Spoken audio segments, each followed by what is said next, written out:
There's many different types of riding. My area is more specific with dressage, which is like the more showy, like, ooh, I'm pretty, we're dancing with the horse sort of thing. And in order to improve in that, you have to have what they call like suppleness, which I've learned is this ability to have muscles contract and be strong when needed, but also at the same time, allow the body to have less tightness. So that is one thing that took me a while to understand, like, what does that mean? Does that mean we shouldn't be strong? Does that mean like you just want to be loosey-goosey? And that's where this like stretching just took off in the horse world. And because it's this concept of wanting to be loose and free. And I'm like, yes, we can do that, but also at the same time, keeping you strong in your muscles and your joints protected. Welcome to the Exercise is Health podcast, where we're talking about exercise, health, and the interconnectedness of the two. We are your hosts, Charlie and Julie, and we will be coming to you every single week from our studio, Muscle Activation Schaumburg. Hey, welcome back, everybody, to the Exercise is Health podcast. We are your hosts, Charlie and Julie, and we're coming to you from our studio, Muscle Activation Schaumburg in Schaumburg, Illinois. Now, at Muscle Activation Schaumburg, we believe your health is your most valuable asset. Your health is one of the biggest influencers of the quality and quantity of time that you have. And while there are many aspects of health, our expertise is exercise. Exercise has been proven time and again to not only improve your health, but also increase your longevity and improve your quality of life. And today we have a rock star guest for you, none other than our friend and colleague, Michael Lingenfelter. Michael Lingenfelter is the owner and the premier MAT consultant for the Rider Remedy program that he created in Fresno, California, where he is working with predominantly the equestrian community there, helping them to feel, function, and ultimately perform their best. Michael, thank you so much for joining us and welcome to our show. Thank you very much, and thank you for having me. Yeah, man, absolutely. And not only is he working with the equestrian community, he has an amazing podcast as well. Michael, remind me again, what's the name of your podcast? The Aging Athlete? That's correct. The Aging Athlete. You can find it on YouTube. Awesome. So definitely check that out for sure. I know Julie and I have been, had the honor of being guests on there a couple times now. So I was going to say, like, if you are interested, there has been a few rock star guests on that show. Julie and Charlie K. No, yeah. And many other guests as well. The only ones invited back so far. Yeah, right on, man. I appreciate it. Well, thank you so much for having us. Yeah. Well, Michael, and so tell us more about yourself. Like, how'd you get into MAT?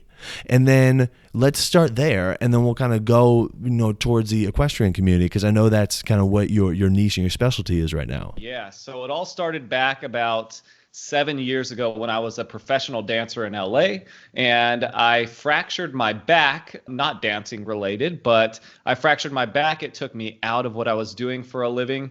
And during that downtime, I was thinking about, all right, well, what is it that I want to do if I'm not able to get back into dancing? And I always love health and fitness.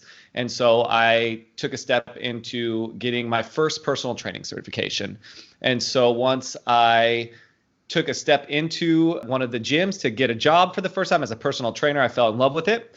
And after a few years, I got really frustrated with having clients that would come with injuries, or I would be constantly cueing them to do things in an exercise I know they should be doing, and I would be stretching them and they would still come back with like tightness. All these things that I was trying to improve and what I wanted to improve wasn't happening. And so it was when I had a conversation with a good friend of mine. Her name is Brooke Cornelius in Fresno, and she used to be Greg Roscoff's, one of his best friends, and at a short time, I believe, roommate. And awesome. Yes, so Greg Roscoff is the owner and creator of Muscle Activation Techniques. And so she was like, listen, there's this thing called Muscle Activation Techniques. It's going to take an investment on your time of money and time, but the supply is endless, and no one here in the Central Valley does it in California. And so I said, okay, that sounds good. So I jumped and took a few of the starting classes. I flew out to Chicago to finish my Jump Start program with you guys. And that was the start of my MAT. And after getting a treatment done and a little bit of introduction into what it was in classes, I was hooked. And I was like, this is something different. This is something exciting. And that's where the journey began. That's awesome, man. I love that. Like you said, we had the distinct pleasure of having you in the first Jumpstart course that we were ever able to host at our facility. And so, I mean, that was awesome. That was August of 2015, I believe you were there, because it was for the lower body, so it was that first class. And I mean, it was a joy having you in class, and then we were so excited to hear that you were continuing on with the program. And it's just been really cool to see your evolution from a professional perspective as you've gone through all the ranks of MAT. So we're really happy that you started, whether that we got to start with you, we feel like from a class hosting perspective, but then it's been really fun to follow you all along the way as well. Are you the only MAT specialist in your area still? Yeah, I'm still the only MAT specialist in the Central Valley, and that's kind of the next step too. Once we figure out what I'm going to do from a business standpoint of getting my own facility, but I mean, this is the great thing about MAT. Not only does it help people overcome pain, overcome tightness, perform better, but I've never had to do a minute of marketing, and it's all been word of mouth, and I can't even handle how many people are coming in. So now I'm looking forward to finding other people who are driven and educated, so that way, or that are wanting to get educated, so that way they can help me take on the amount of people, because I'm the only one about 200 square miles in Central California. Good for you, man. That's awesome. And now you are going through the RX process. Is that correct? That is correct. Yeah, I've gone through 2 of the classes, and so for the next year and a half, I'll be continuing and going through the entire RX process. So that is very exciting. Great. And for our listeners, if you're not aware, just to be able to get into the RX classes, be invited to take these courses, your skill level has to be on point. So yes. Congratulations on that and on your continued journey. So tell us about, you jumped into this gym, you fell in love with fitness.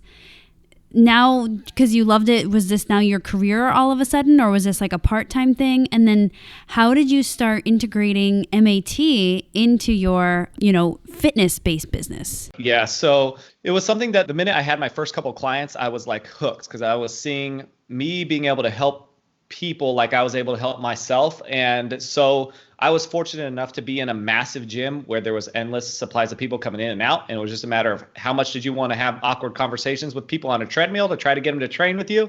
And so within a matter of a few months, I was at the gym 30 to 40 hours a week. And I knew that this is something that I wanted to be in the fitness industry in some level, and this was a great point for me. So from that point, when I moved back home to Fresno, because I was still doing this in Los Angeles at the time, when I moved back to Fresno, I started going through MAT.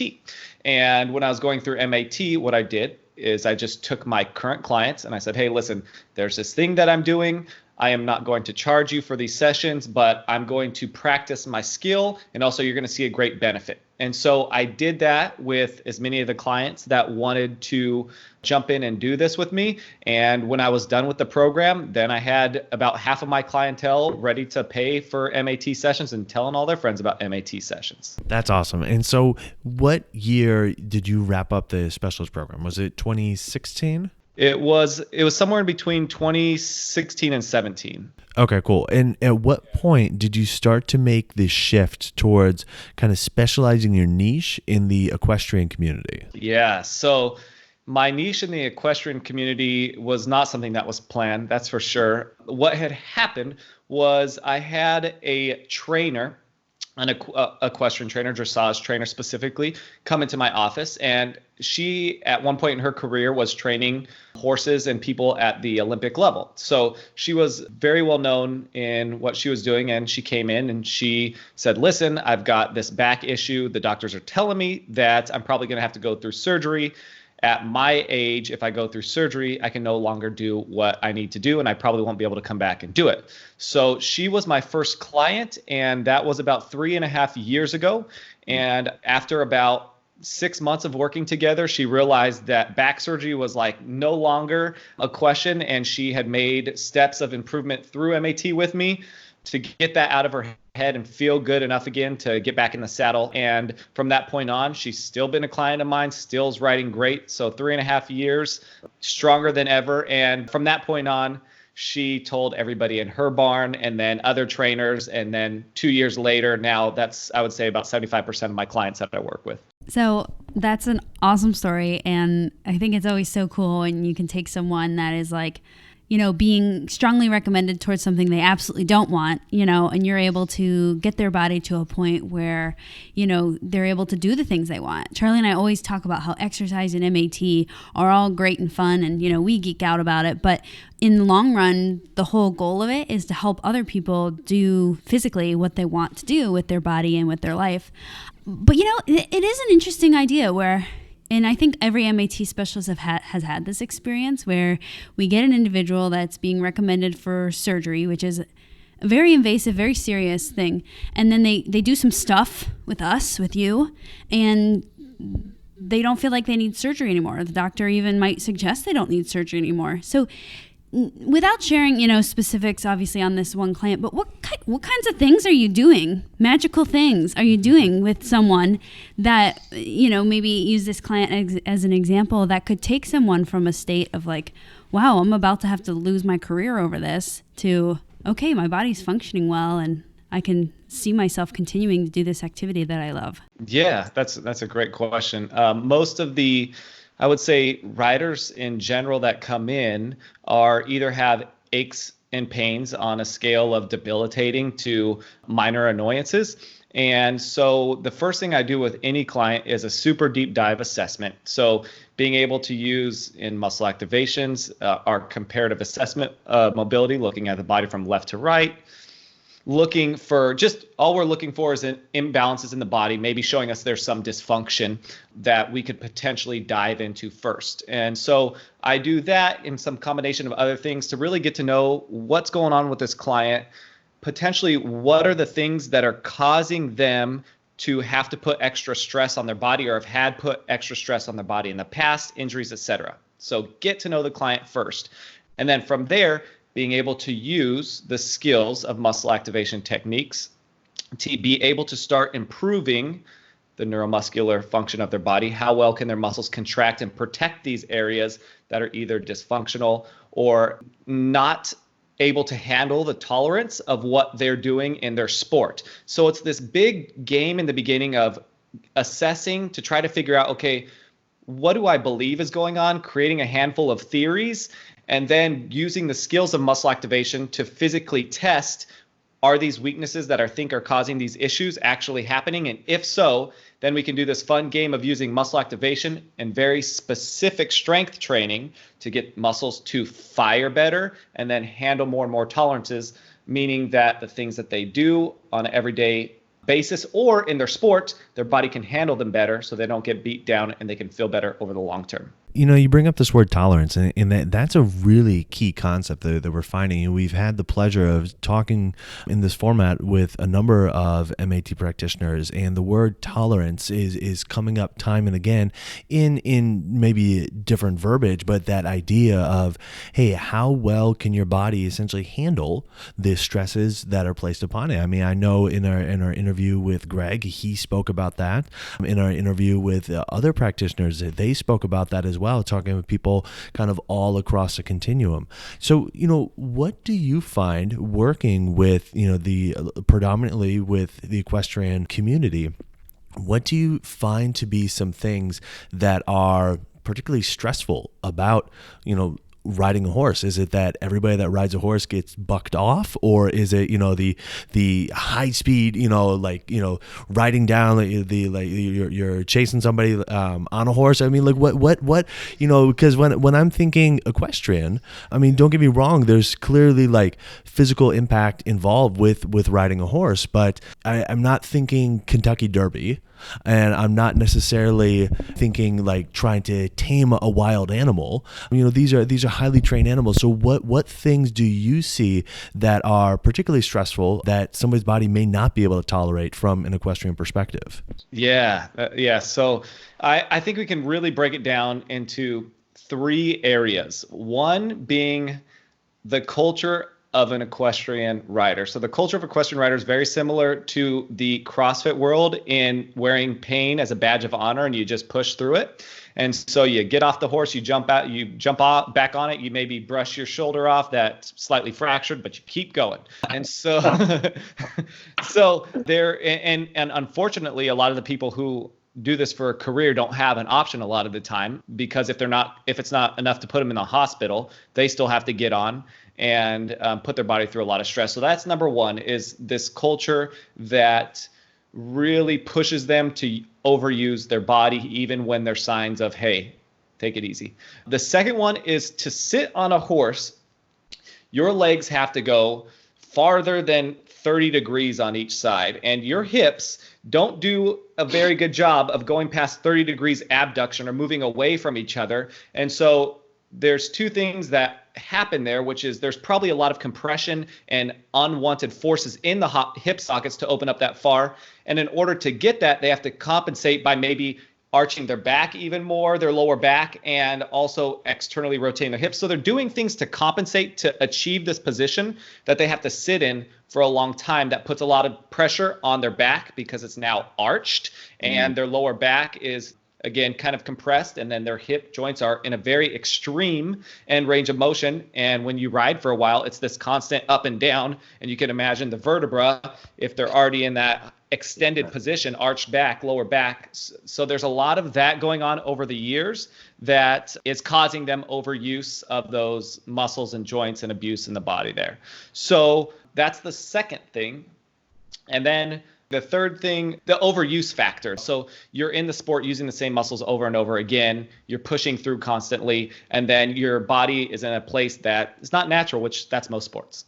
So a couple things. I remember my first job I worked at, like a Crunch Fitness. Okay. And I remember there was these people that came in and they were like, yeah, we got to get so in shape because we're race car drivers. And I thought, race car driver? Why do you have to be fit for that? Like, you're in a freaking car. I'm in the car all the time. I mean, kind of like a race car, but whatever. And so it kind of opened my eyes to like, wow, that would take a lot of exercise, being really fit, really strong.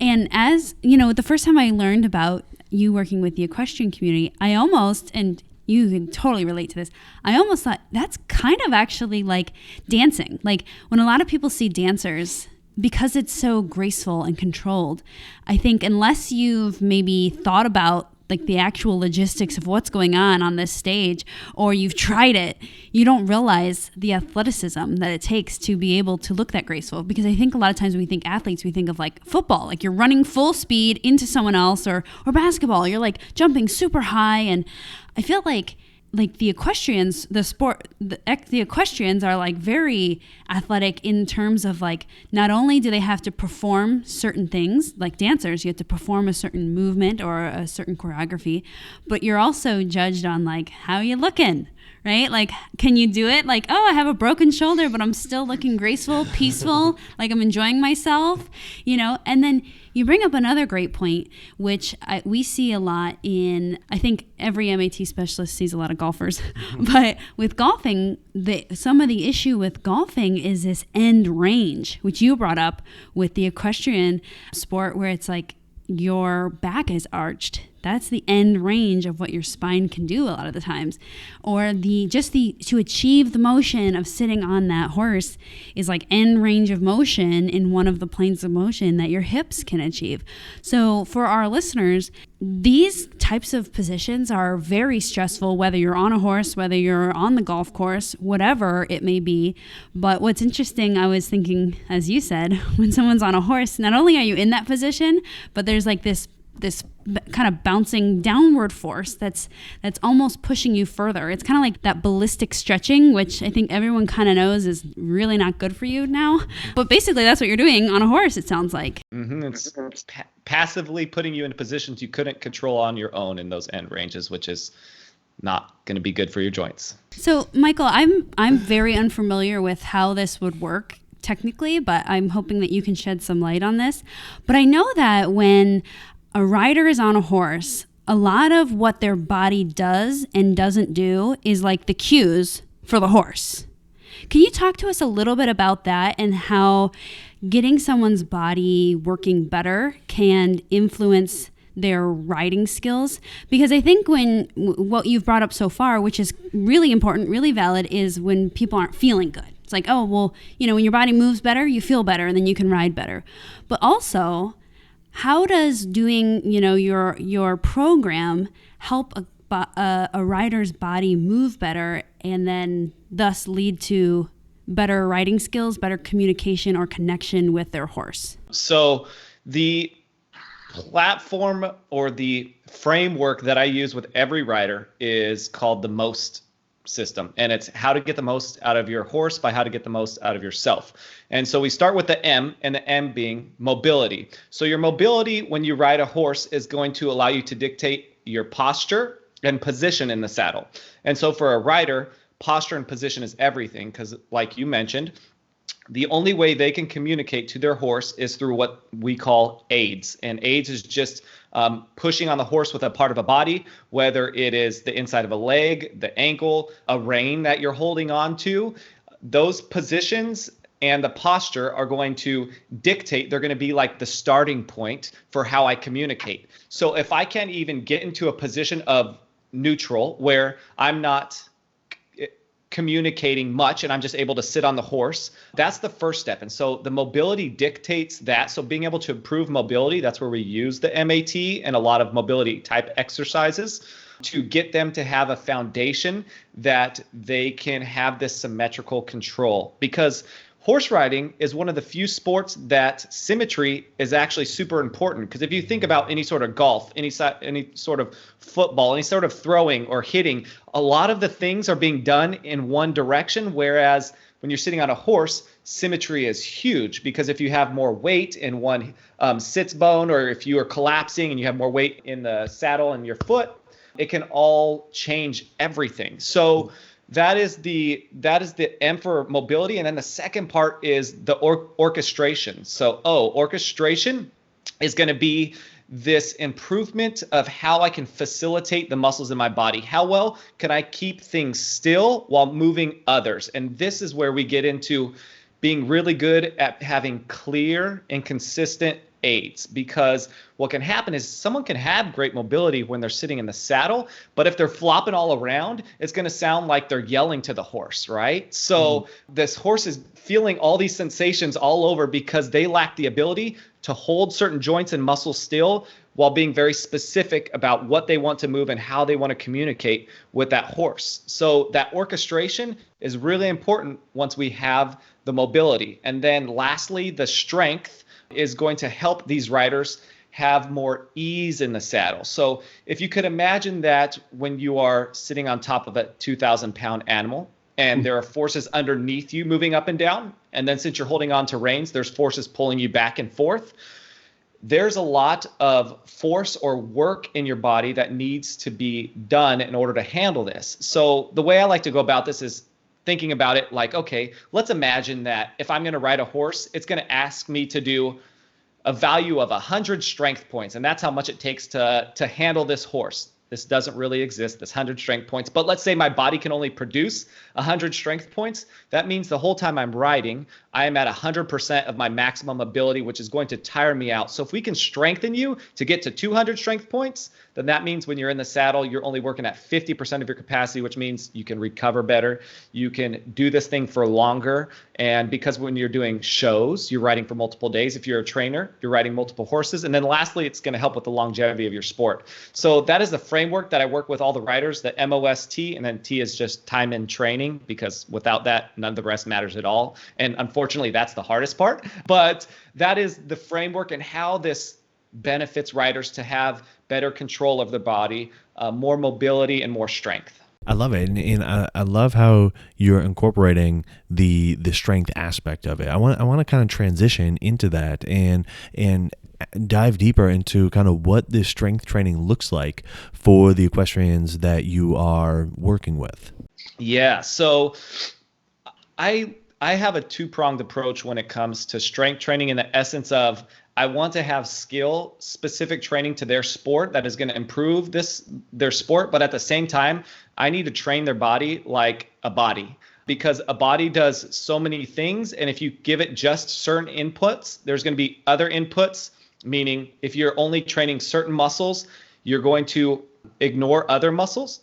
And I kind of envision that like a tug of war. If you just keep adding people to one side, the other side's going to lose and the body may break down. So I do a combination of giving them very specific things to, a lot of the times, very specifically their trunk and hips, especially abdominal flexion. So that flexion of the spine, that rounding of the spine, because if you're in a position that on the horse, your back is constantly arched, that's going to be the one thing that helps you fight off that trauma that may be in the lower back. And then also that gives you leverage when you're sitting in the saddle. That's one of your fighters from helping you stay in the saddle is by engaging your abdominals and pushing your pelvis down into that horse. And that gives you some base to stay in the saddle. And so there's that aspect. And then I train a body like a body. And that means I look at the joints in the spine. I typically stay in the spine, the shoulder, and the hips, because that kind of makes up our core. And I can get to a lot of the core motions there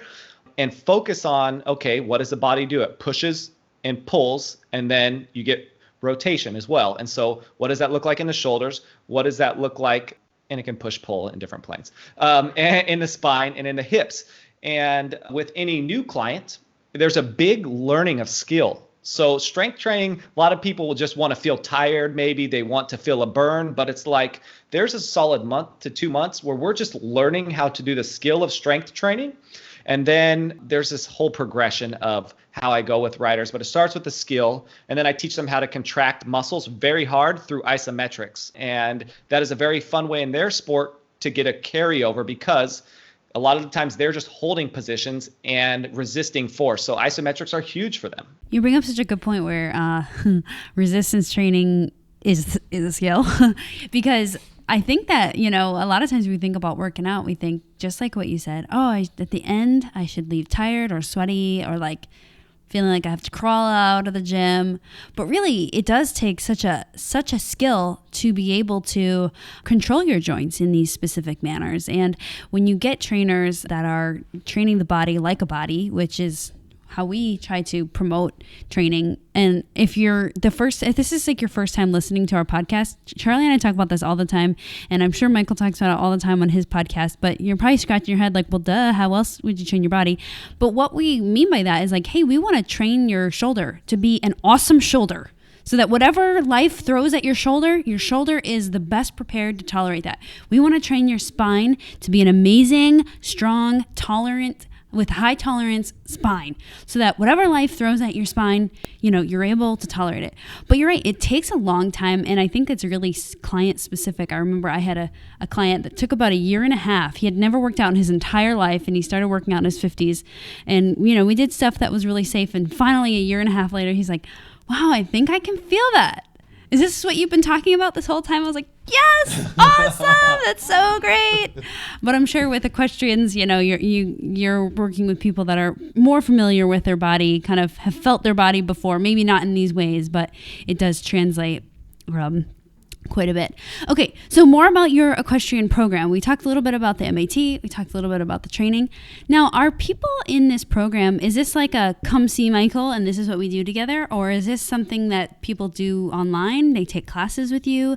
Tell us more about like how this is done, how you administer this information. Yeah, so I do 3 different forms of training. One is in person, and about a year ago, I mentioned earlier that I hit kind of my capacity for my time. And so from then on, it was actually about 2 years ago, I started thinking like, how could I help more riders get the results that I was seeing in person? How could I get closest to that without spending my time one-on-one with people? And what that led me to was creating an online program. And then now I also teach clinics. So with an online program, I've worked, and I currently work with riders different states. I work with a few in different countries. And there is this process of taking a new client in, getting them to learn what our process is as far as like, okay, what are our expectations? What is strength training really going to look like? What are we going to do? And then they get an app on their phone that delivers them a program where I break down what we're doing, why we're doing, in depth of every exercise so they can learn the skills. And we do an assessment process just like I would in person, with having them do certain things that I can visually see or getting information from them, and creating pretty much, in my mind, like the best thing that you could do outside of being able to see someone one-on-one, but being able to customize that to their environment, their needs, their goals, their limitations, what they can tolerate, all that stuff. And so that is one option. And then the other option is clinics, where I go and I talk about this, like, okay, what is the framework for any rider that wants to improve this? What does it look like? Like, why do we have tightness? Why does this stuff exist? Why do we get her in? Kind of changing their understanding of this no pain, no gain sort of thing, and just push through it, go get a massage or stretch it out sort of thing, and give them the tools that they can walk away with, because they each do a personal assessment with me, and then give them some exercises that they can continue to incorporate as like their new stretching, and give them something to do to start improving what their body can tolerate. So I've tried to my best emulate what I do in person. Obviously, that is very difficult not to have hands-on, but there still are other ways that I believe there's a lot of power in being able to have the right tools for the job that you are able to do in that moment. Oh, for sure. I mean, if you think about like, okay, one, we know people need to be exercising.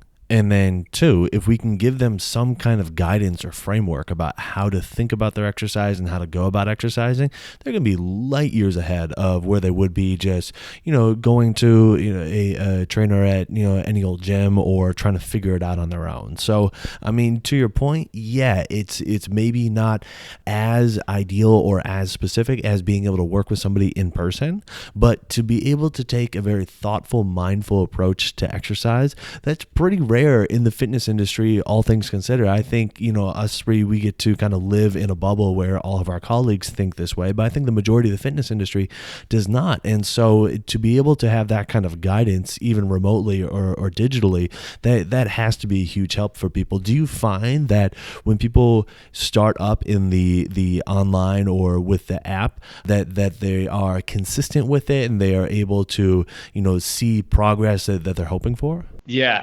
that was one of my fears starting the program, because I had never, a couple of years ago, put stuff out like that. And I had this fear of, if I can't be with them in person, am I going to fail these people in promising that I could get them a result and then not going to get it. And the first 12 people I took through the program, which is a 4-month foundation building program. So it is not like I'm going to try this thing out. It is, we're going to spend 4 months. You're going to do 3 days a week minimum. And the results surprised me. I was very excited to see not only people saying like, I'm getting stronger. I can feel more balanced in the saddle. I feel more in control. I feel more confident. But also I've heard some things like my hip pain's gone away. My back pain has gone from a 9 to a 4. And so I didn't know what to expect in that realm, but it seems like when you give, again, the body good inputs and are giving the muscles things, you can create an environment for healing and an environment to improve performance. And my favorite out of all of them is when I have a client, this happened more than once, tell me, thank goodness that I've been in your program, because my horse tried to buck me off today and I could feel those muscles that we worked on hold me in the saddle and I didn't fall off. And I'm like, that's the reason I'm here. That one. That's awesome. You want to talk about longevity in that sport? I bet, not getting bucked off goes a long way to making sure you can do this sport for a long time. So when you work with riders and while you are creating your program, what kind of results are people looking for? What are your equestrian riders looking for when working with you? They're looking for usually more freedom, is a term we use, in their hips and back, because so let's say, first of all, there's many different types of riding. My area is more specific with dressage, which is like the more showy, like, ooh, I'm pretty, we're dancing with the horse sort of thing. And in order to improve in that, you have to have what they call like suppleness, which I've learned is this ability to have muscles contract and be strong when needed, but also at the same time, allow the body to have less tightness, to kind of go with the flow of the motion.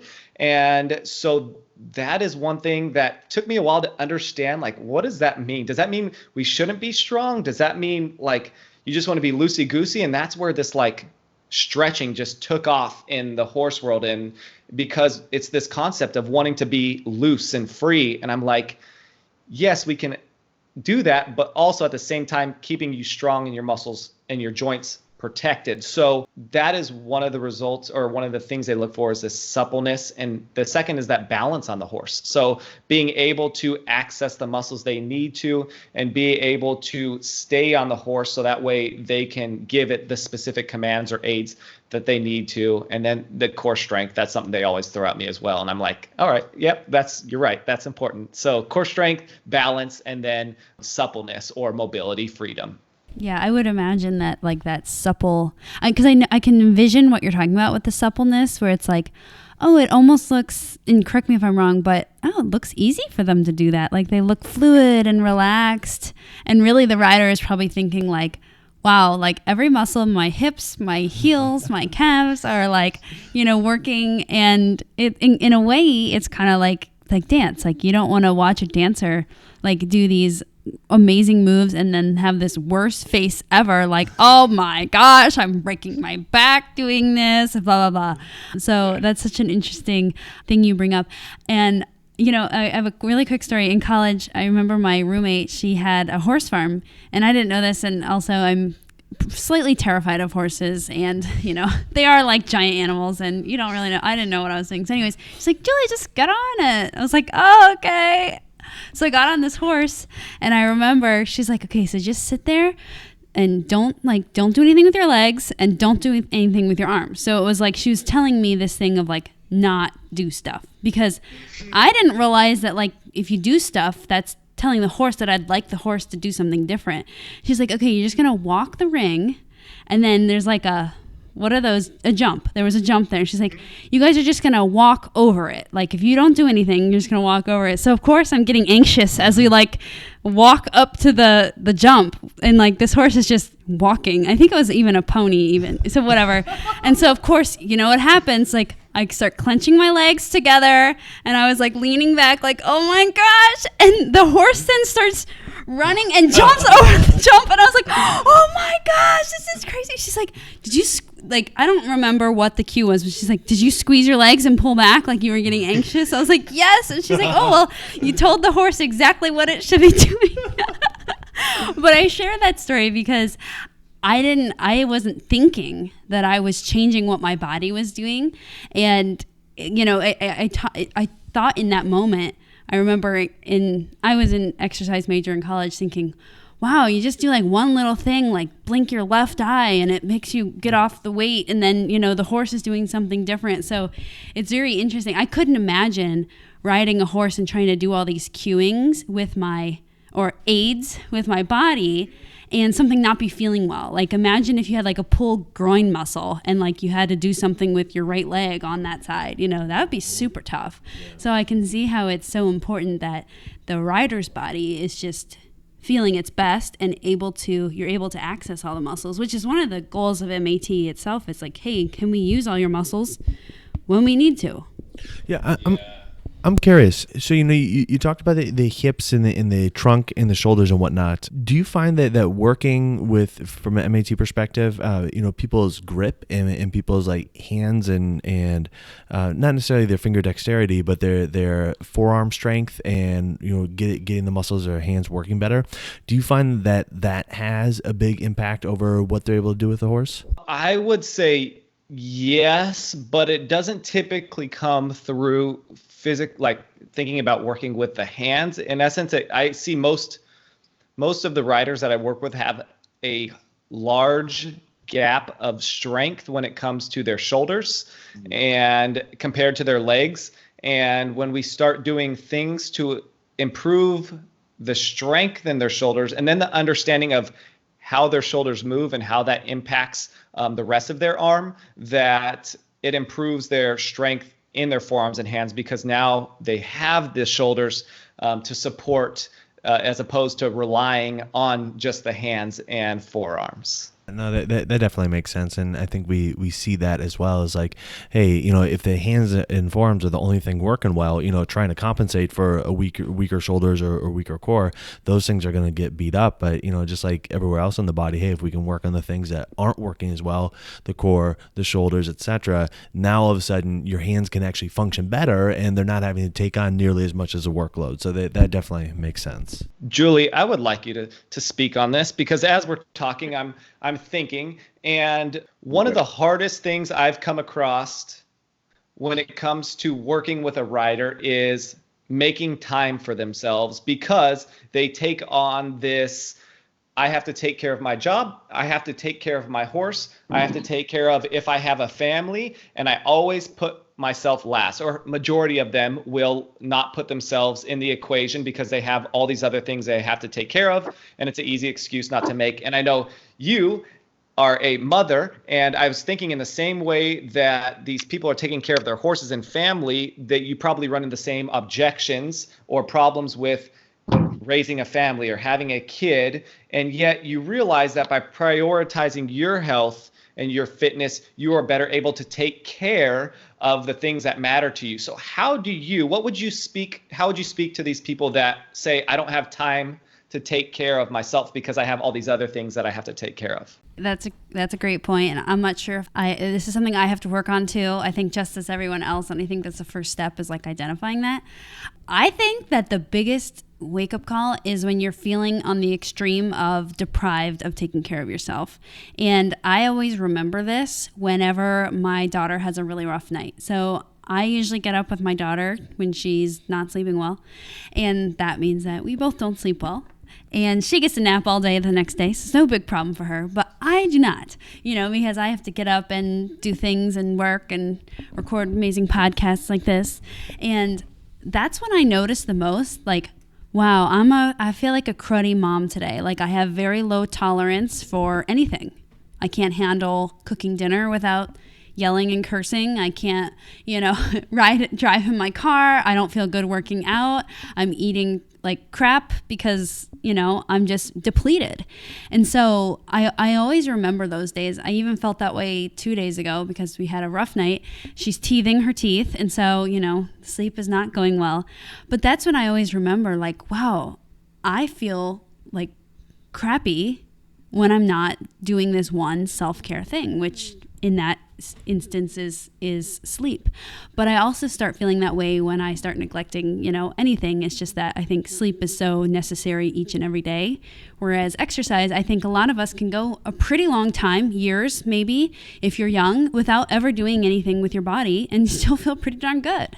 And so I think figuring out a way that is going to fit into your normal schedule is the best thing. So a lot of people think like, well, if I do fitness, that means I have to do it 5 days a week for an hour. And that means I have to drive there. That's another half an hour. And then I get there, I do it an hour. And then I'm sweaty. And then, we make it into this 3-hour ordeal versus finding something like, your app or your program that you have that feels like, oh, I could, do this in my home gym or could pop at a gym on the way home from work or something like that.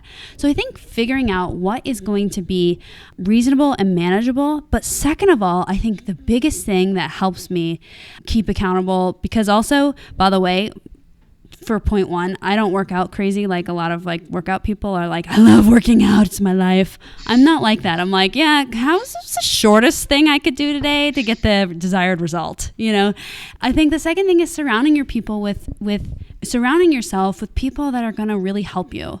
Like I always say so many times that it is so helpful for me to be married to Charlie and live with him because he's very disciplined and he has a passion for fitness. I geek out on the body, the science of the body, but I'm not in love with like, oh yeah, I need to work out all the time.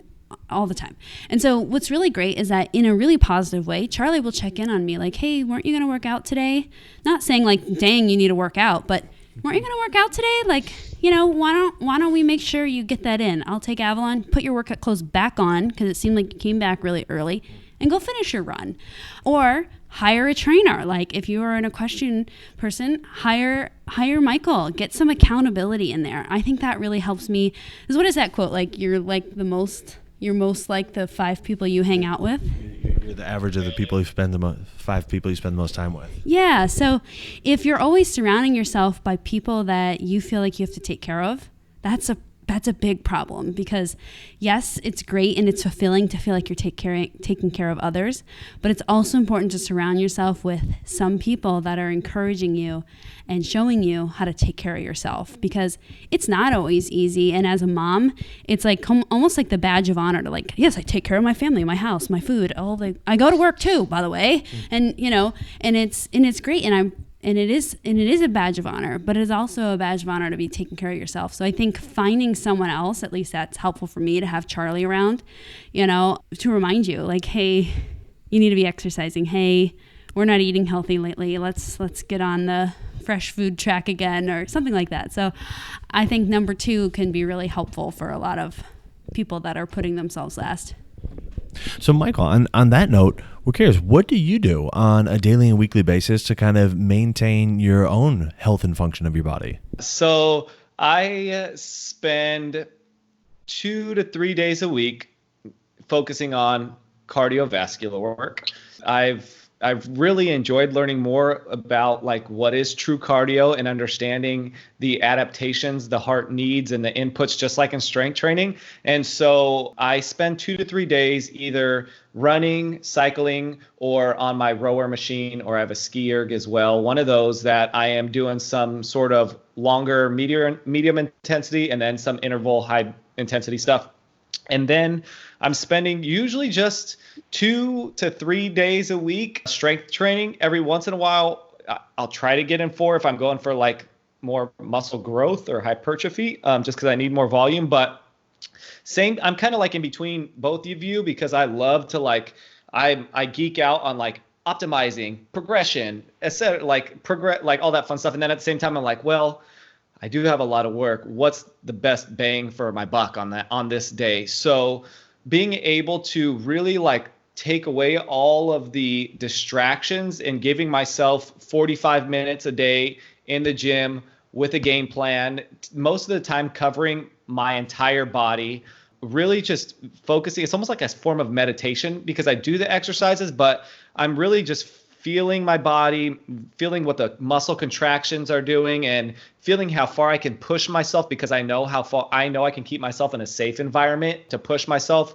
So I juggle a few days of strength and a few days of cardio, and then I'm learning to be okay with some weeks I only do 1 or 2 days of strength and 1 or 2 days of cardio, and that's okay. Absolutely. I mean, we all need that recovery time, and we all need to be able to acknowledge, hey, our body needs time to rebuild and to regenerate from all the work that we've been doing. So especially if it's an emotionally stressful week, or there's a lot of travel going on or whatever, look, you need to adjust accordingly. And sometimes just doing something really light is actually going to be far better and far more productive for you than to hit it really hard. So I can definitely vibe with where you're coming from. And on top of that, Charlie, just to back up my belief in the MAT, once a month, me and my wife drive to Ventura, which is about a 3-hour drive from me. And we get both about a 2-hour treatment. And so we spend 4 hours in treatment there, 3-hour drive there, 3-hour drive back once a month. So that way we can continue to do the things that we love even better and take care of ourselves, and have others that have a higher skill set than myself be able to work on me, so I can learn and take care of my body as well. And I can see him work on her and learn from him as well. That's awesome. I mean, that's a tremendous testimonial right there to just your own personal belief in the process and in what you're doing, when you're willing to commit that amount of time. Yeah, it's once a month, but I mean, if you were to break that down on a weekly basis, that's over 2 hours a week that you would be doing it. And so, I mean, to be able to commit that amount of time, that's a true testimonial. So, good on you for willing to make that commitment. Yeah, and it's so much better to use exercise and muscle activation techniques as this maintenance type work than a fix-it type work. And I think most people come in to see, probably you, definitely us, as I need to be fixed, right? And then they turn into maintenance, and it's so much harder, so much more work to do the fix-it. I'm not complaining about the work, but on their end. You know, it's like, dang, this is a lot of work, you know, a lot of consistency, a lot of dedication, and it's so much easier just to maintain. Yeah. But I did want to really quick touch on, I like that you brought up, you know, we're talking about the biggest bang for your buck. And, you know, when you're working with athletes, where Charlie and I, we're not always working with athletes, it is, I'm sure you have to consider, like, how hard are these riders training at the barn each week, or that before that session?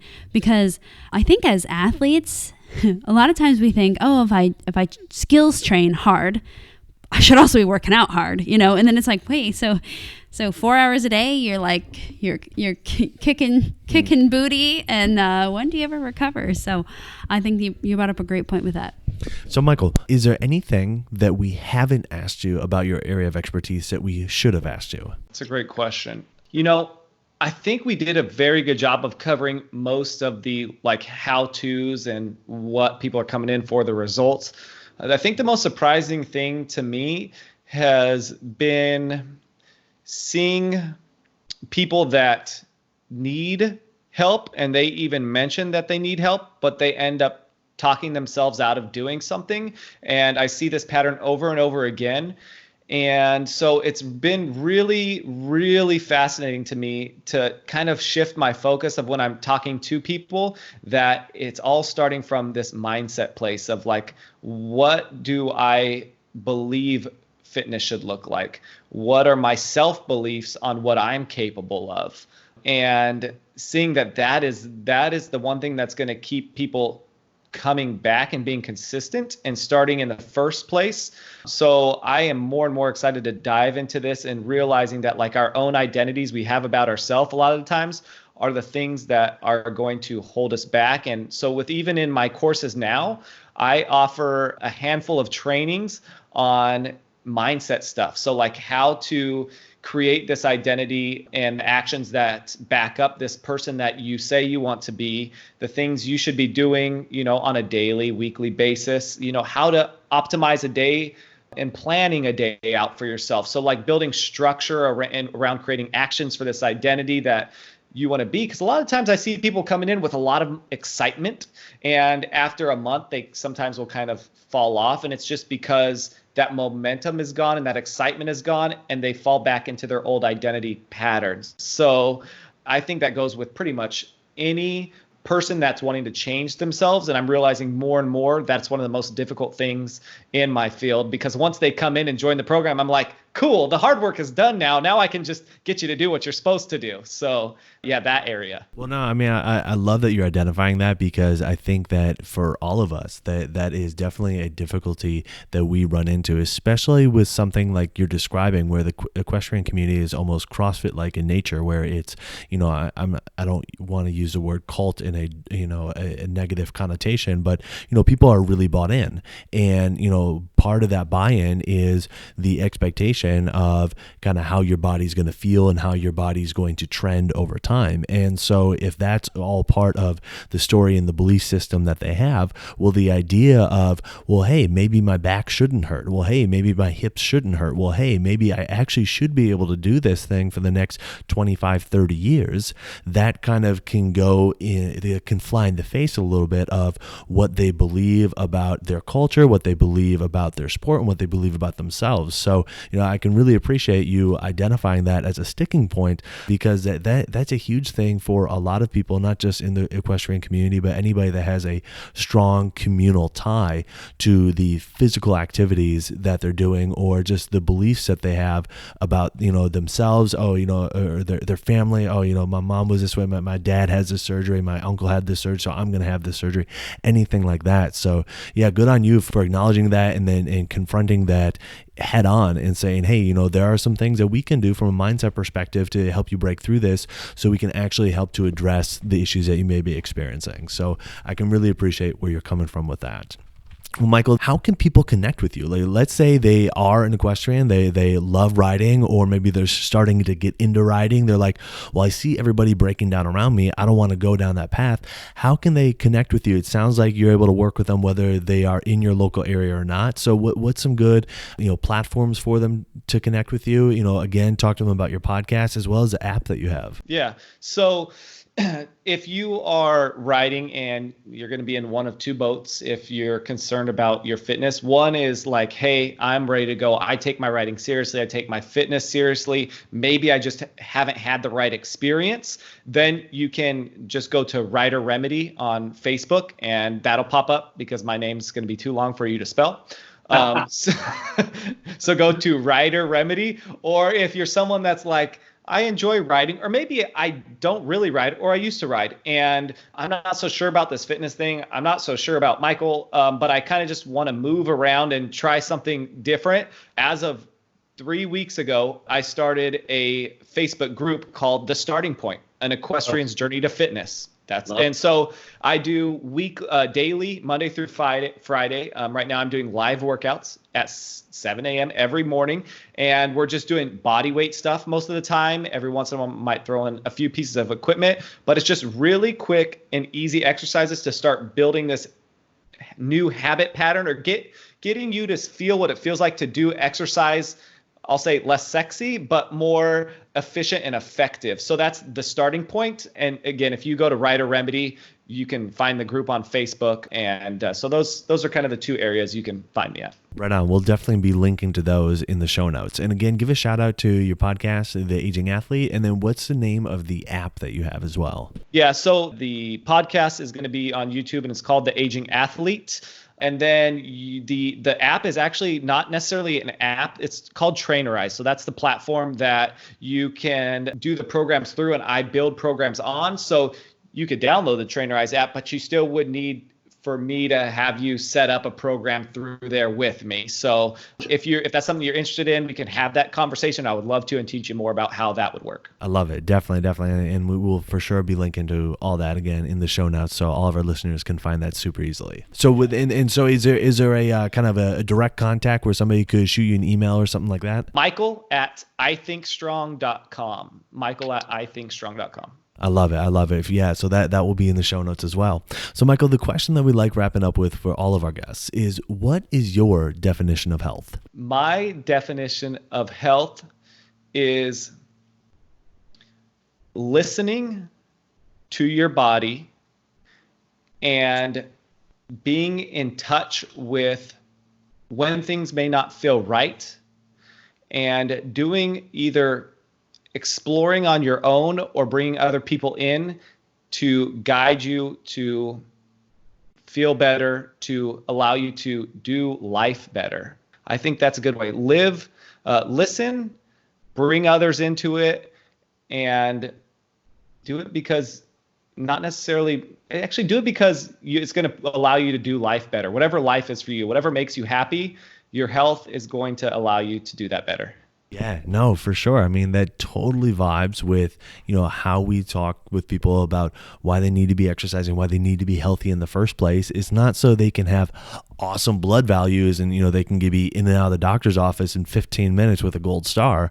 It's so they can keep doing all the things that they want to do, all the things in life that bring them joy for as long as they want to do them. So we really appreciate, you being able to share those thoughts as well. I think we're definitely on the same page with you with that. Well, Michael, thanks, man, for sharing your time with us, for sharing your expertise, for sharing your story. It's so cool to hear about what you're doing, how you've progressed all along the way in this amazing program that you've created for the equestrian community. Yeah, thank you so much. Thanks for having me on. Yeah. Right on, man. Well, definitely. We will be in contact soon. We hope to catch you at a class soon. And if not, nothing else, we'll for sure be connected online. So thanks so much, my friend. We'll definitely talk soon. So there was some awesome advice in that episode that Michael gave, not only for the equestrian community, but for exercisers in general. So if you're feeling like, hey, you know what? I need to be exercising. I don't know where to start, or I would like to get into riding, but I'm seeing it's taking a tremendous toll on people's bodies. How do I combat that? Definitely make sure to connect with Michael on the various platforms that he discussed. And like we said, we'll link to them all in the show notes below. So who do you know that needs to hear this episode? Who do you know that is heavy into the equestrian community and is starting to feel their body break down, share this episode with them so they can hear about the power that muscle activation techniques, that strategic resistance training, and that this rider remedy program that Michael has put together can have as far as helping to maintain somebody's ability to ride for the foreseeable future and even help to clear up some issues that they may be experiencing here and now. And while you're online, if you wouldn't mind, head on over to iTunes and leave us a rating and review. It helps people find us when they search for podcasts on exercise and when they search for podcasts on health. So if you found value in this conversation today, let us know by leaving us that 5-star rating and review. Well, thanks so much for tuning in. We always appreciate it. Have a fantastic week, and we'll talk with you all next week.